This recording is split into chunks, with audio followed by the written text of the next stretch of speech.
काला साया। यूं तो बनारस घाट अपनी खूबसूरती के लिए बहुत प्रचलित है, पर घाट के किनारे कई राज लिए बैठे हैं। ये कहानी शुरू होती है बनारस के घाट के पास बने ममता निवास से, जहां प्रिया लाल जोड़े में ममता के घर उसकी बहू बनकर आती है। आओ आओ बहू, घर को अपने पैरों से पवित्र करो। ममता घर की दहलीज पार कर ही रही होती है कि अचानक एक बहुत गंदी सी बास पूरे घर में फैल जाती है।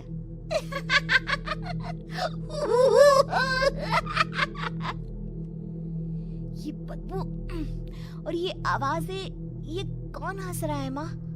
अब ये पड़ोसी ना हमारे थोड़े अलग से है।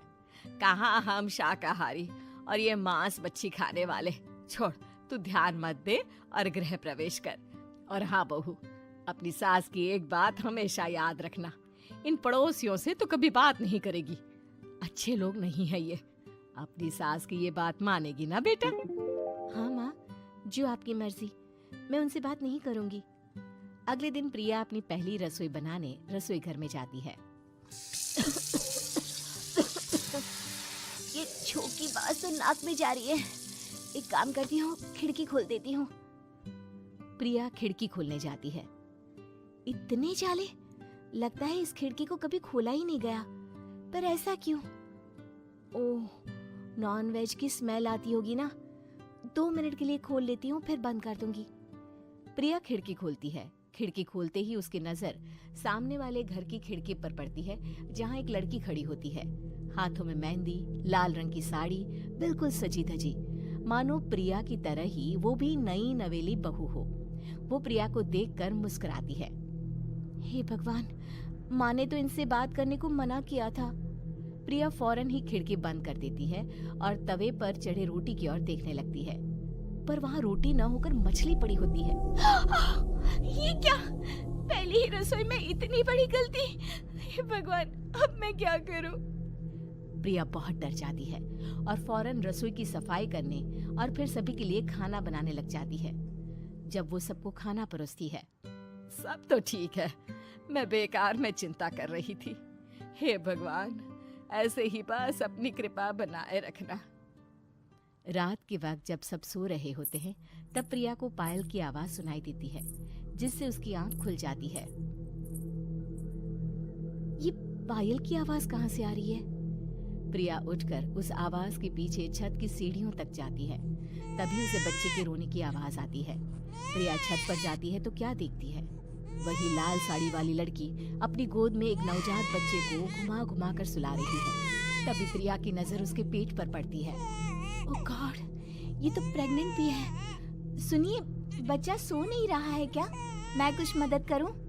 नहीं नहीं, आपके घर वालों को अच्छा नहीं लगेगा, मैं संभाल लूंगी। स्नेहा की गोद से बच्चा हाथ मारकर प्रिया की गोद में आने को छटपटाने लगता है। दोनों घर अगल बगल में बने होने के कारण प्रिया उस बच्चे को गोद में ले लेती है। प्रिया के पास आते ही वो सो जाता है। बच्चे का वो स्पर्श रात भर प्रिया भूल नहीं पाती और अगली सुबह वो छत पर कपड़े सुखा रही होती है। तभी उसे एक औरत इशारा करके बुलाती है। स्नेहा कह रही थी बाबू तुम्हारी गोद में आते ही सो गया। मैं गौरी, स्नेहा की माँ हूँ। बहू, घर आना, बाबू को खिला भी लेना।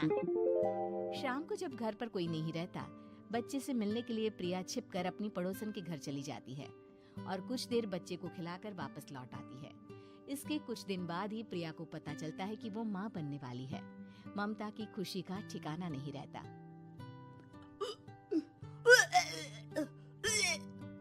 माँ जी, पता नहीं क्यों उल्टी आ रही है। प्रिया भागती हुई वॉशरूम में जाती है तो हरे और लाल रंग की उल्टी करती है। उस उल्टी में से कीड़े निकलते हैं। ये क्या? खून और ये कीड़े! माँ! माँ! प्रिया की आवाज सुनकर ममता दौड़ कर आती है, पर बेसिन में कुछ नहीं होता। प्रिया हक्की बक्की रह जाती है। ये सब क्या हो रहा है? प्रिया घबरा जाती है और अपने कमरे में जाकर सो जाती है। डर के कारण वो इतनी थक जाती है कि उसकी आंख लग जाती है। तब उसे ऐसा लगता है उसके पेट पर मानो कोई बैठा हुआ हो। कौन हो? प्रिया के पेट पर एक 5 महीने की बच्ची बैठी हुई थी, जो बुरी तरह जली हुई थी। माँ, तुम ही मुझे लाई ना अपने पेट में। मैं तुम्हारी माँ नहीं हूँ। कौन हो तुम? माँ, देखो मैं जल गई बुरी तरह से। 6 महीने पेट में रहने को भी मुझे नहीं मिला। सहला दो ना माँ। बचाओ, बचाओ, माँ। ममता दौड़कर कमरे में आती है। प्रिया की बातें सुनकर वो सब समझ जाती है। तू कहीं बगल वाले घर में तो नहीं जाकर आई ना बहू? मुझे माफ कर दो, मैं गई थी माँ। उस घर में सब मरे हुए हैं बहू। कई साल पहले स्नेहा उस घर में बहू बनकर आई थी। कुछ ही दिन में वो एक बच्चे को जन्म देने वाली थी। पूरा घर बच्चे के आने की खुशी में खोया था कि एक दिन अचानक उस घर में आग लग गई। सब बुरी तरह जलकर मर गए।